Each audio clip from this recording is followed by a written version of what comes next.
Good morning, everyone, and welcome to CR International School Online Study System. How are you, dear student? I hope you all are fine. Yesterday, in live classes, very few students came, so I requested to join the live classes to clear your queries. अपनी queries को clear करने के लिए live classes को जरूर join कीजिएगा.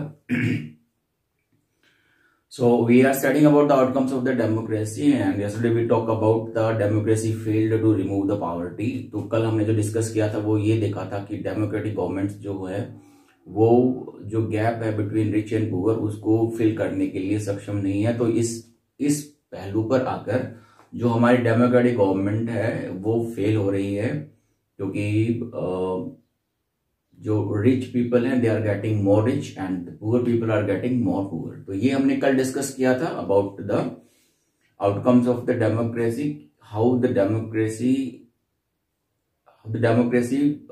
Reduce the poverty, की poverty को रिड्यूस करने के लिए गवर्नमेंट क्या कर पा रही है, राइट. और उस एस्पेक्ट्स पे हमने जाना कि जो डेमोक्रेटिक गवर्नमेंट और even every kind of the governments failed over there. तो वहां पे कोई भी गवर्नमेंट इकोनॉमिक इक्वालिटी लाने के लिए सक्षम नहीं है, बिकॉज जो डेमोक्रेटिक गवर्नमेंट है that works for the political equality, it doesn't work for the economical equality. तो इकोनॉमिक इक्वालिटी पे ये वर्क नहीं करती है. That main issue is this. Today we are going to talk about the next part, that is accommodation of the social diversity. जो आपका next point दिया हुआ है आपका accommodation of the social diversity. Next our expectation, हमारी जो उम्मीद होती है डेमोक्रेटिक गवर्नमेंट से, किसी भी तरह की जो गवर्नमेंट होती है उससे हमारी एक्सपेक्टेशन होती है. What kind of expectation, that accommodation of the diversity. Accommodation का मतलब है जो डिफरेंसेस हमारे पास. देखिए इंडिया या किसी भी कंट्री की आप बात करेंगे, किसी भी कंट्री में आप जाएंगे social differences you will find. So we can not remove that social differences so easily. आप चाहकर भी किसी भी तरह से सोशल डिफरेंसेस को रिमूव नहीं कर सकते हैं. आप एक सोसाइटी में एक जैसे लोगों को नहीं ला सकते हैं. जैसा कि आपने देखा था कि एक बार ऐसी कोशिश की गई थी, पिछले क्लास में आपने चैप्टर भी पढ़ा था, नाजी और हिटलर के बारे में आपने चैप्टर पढ़ा था. उस चैप्टर में यही था कि नाजी ने इक्वालिटीज के लिए क्या किया था कि बहुत सारा मैसेकर किया था और he wanted the government of the Aryans only.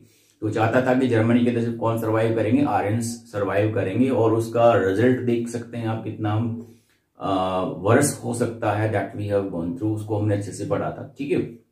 Social differences you will find every time. तो जो डिक्टेटरशिप है तो उसमें तो ऐसा इम्पॉसिबल हो नहीं सकता. अगर होगा तो भी it leads to somewhere something else, किसी और चीज को लीड करके जाता. तो डिफरेंसेस होना एक स्वाभाविक सी बात है सोसाइटी के अंदर. ओपिनियंस में डिफरेंसेस आ जाना डेफिनेटली बात है. किसी पॉइंट्स पे हम लोग सभी एक पॉइंट्स पे एग्री नहीं होते हैं. आपकी क्लास में बहुत सारे बच्चे किसी एक पॉइंट्स पे एग्री होने के लिए नहीं, कुछ लोग एग्री हो जाते हैं, कुछ लोग एग्री नहीं होंगे. तो वहां पर भी हमारे पास डिफरेंसेस आ जाते हैं. अब ये जब डिफरेंसेस आ जाते हैं तो इनको कैसे अकोमोडेट किया जाए, यानी कि कैसे इनको भी समझा जाए और उनकी डिमांड को भी पूरा किया जाए. That actually done by the democratic government. Democratic government, यहाँ पे एक पॉजिटिव पॉइंट हमारे सामने निकल कर आता है कि democratic government is successful in accommodating the social diversities. Social diversities को अकोमोडेट करने में सबसे ज्यादा जो सक्षम रही है हमारे पास वो डेमोक्रेटिक गवर्नमेंट रही है. See democracy and our expectation from it towards harmonious social life. अब हमारी डेमोक्रेसी एक्सपेक्टेशन, हमारे पास फिर से बात करनी एक्सपेक्टेशन होती है कि हम लोग क्या करें, हार्मोनियस लाइफ को जिए. हार्मोनियस मतलब पीसफुल, जिसमें लड़ाई झगड़ा या दंगे ना हो, सभी को इक्वल अपॉर्चुनिटीज मिले. तो हार्मोनियस लाइफ को लीड करने में काफी ज्यादा सक्षम हमारे पास डेमोक्रेटिक गवर्नमेंट रही है. We can not reduce the social differences, as I have discussed कि सोशल डिफरेंसेस को रिड्यूस कर पाना it is not possible.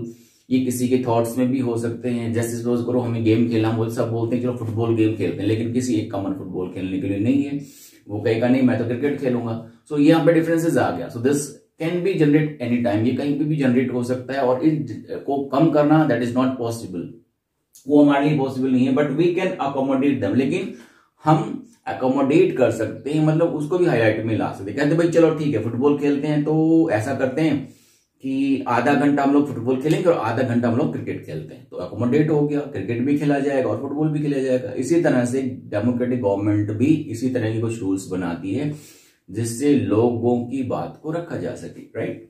So this outcomes can be produced best in democracy. और ये अकोमोडेट करना, सोशल डिफरेंसेस को अकोमोडेट करना, ये सबसे अच्छा रिजल्ट जो हमें देखने को मिला है, it is in democratic government. Democratic government में ही ये पॉसिबल हो पाया है कि ये सोशल डिफरेंसेस को अकोमोडेट कर पाती है।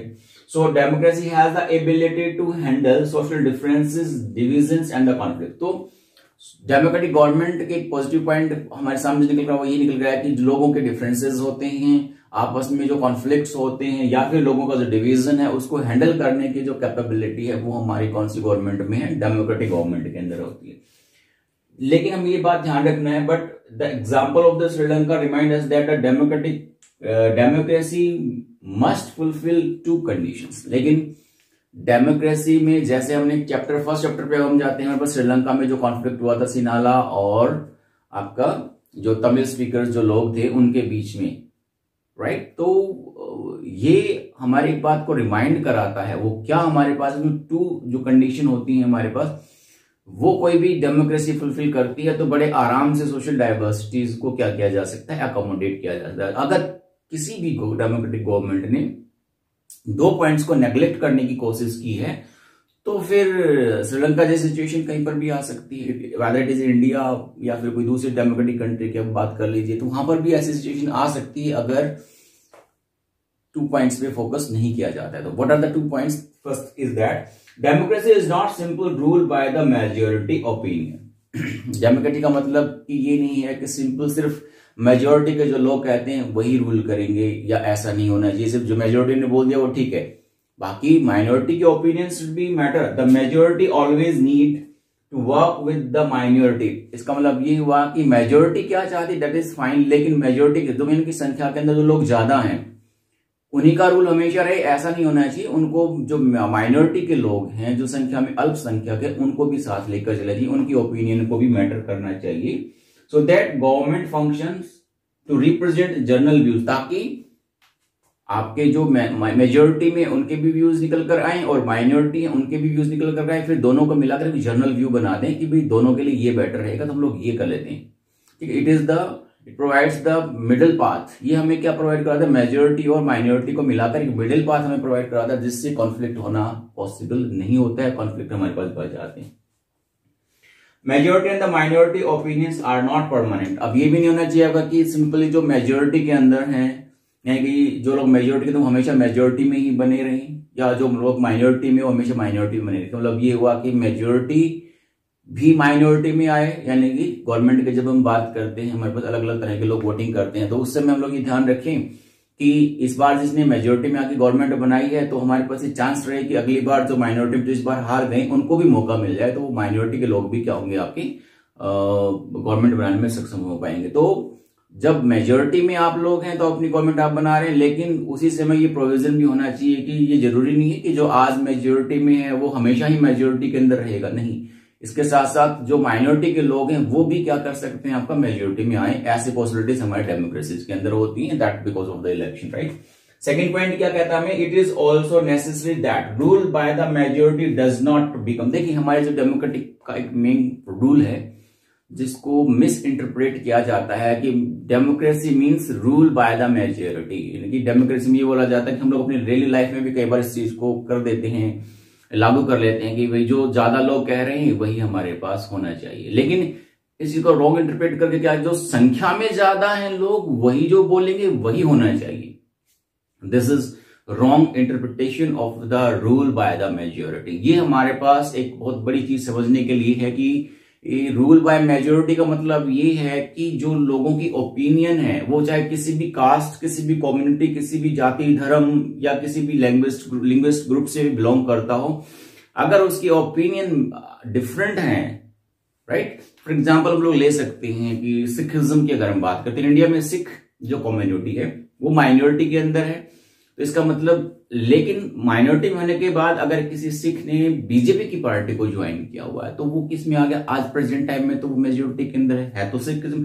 तो जो मेजोरिटी होती है that not on the base of community कि हिंदू अगर मेजोरिटी में तो हमेशा हिंदू लोग ही सिर्फ गवर्नमेंट के अंदर रहेंगे, ऐसा नहीं होना चाहिए। इसकी बजाय कि जो लोगों की ओपिनियन आती है, जो लोग को विनिंग होके आते हैं, चाहे वो किसी भी कम्युनिटी से बिलोंग करता हो, तो उनकी सरकार बननी चाहिए। सो ये रॉन्ग इंटरप्रिटेशन हो जाता है। Majority does not become rule by the majority community in terms of, जो मेजोरिटी होती है वो रिलीजन पे नहीं होनी चाहिए, रेस पे नहीं होनी चाहिए और लिंग्विस्टिक ग्रुप पे नहीं होनी चाहिए। एक लिंग्विस्टिक ग्रुप संख्या में ज्यादा, जैसे आपका श्रीलंका में आपने पढ़ा था सिंहाला स्पीकर्स वर इन मेजोरिटी, सो मेजोरिटिज्म को अपनाया तो वहां पे क्या हुआ, सोशल कॉन्फ्लिक्ट्स हो गए, आपस में झगड़े हो गए, डिफरेंट स्टेट्स की भी demand even it was increase हो गई थी, वहां पे रेज हो गई थी। सो ऐसा नहीं होना चाहिए, right. Then different person and the group should have a chance of being in majority. तो इसमें क्या हुआ, चाहे कोई किसी भी रिलीजन से बिलोंग करता हो, किसी भी कास्ट से बिलोंग करता हो, he must have a chance to being in majority. उसको भी मौका मिले कि वो भी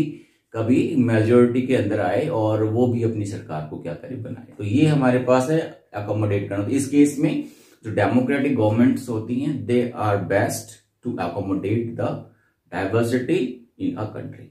सो this is all about how a democracy accommodate the social diversities. ये क्वेश्चन बहुत बार पूछा जाता है, सो बी श्योर कि आप इस क्वेश्चन को अच्छे से प्रिपेयर करें और अपनी बुक को जरूर स्टडी कीजिएगा इसके साथ, ताकि आपको बहुत इजीली ये चीज समझ में आ पाएंगी। That's all for the day, see you next time, see you, bye.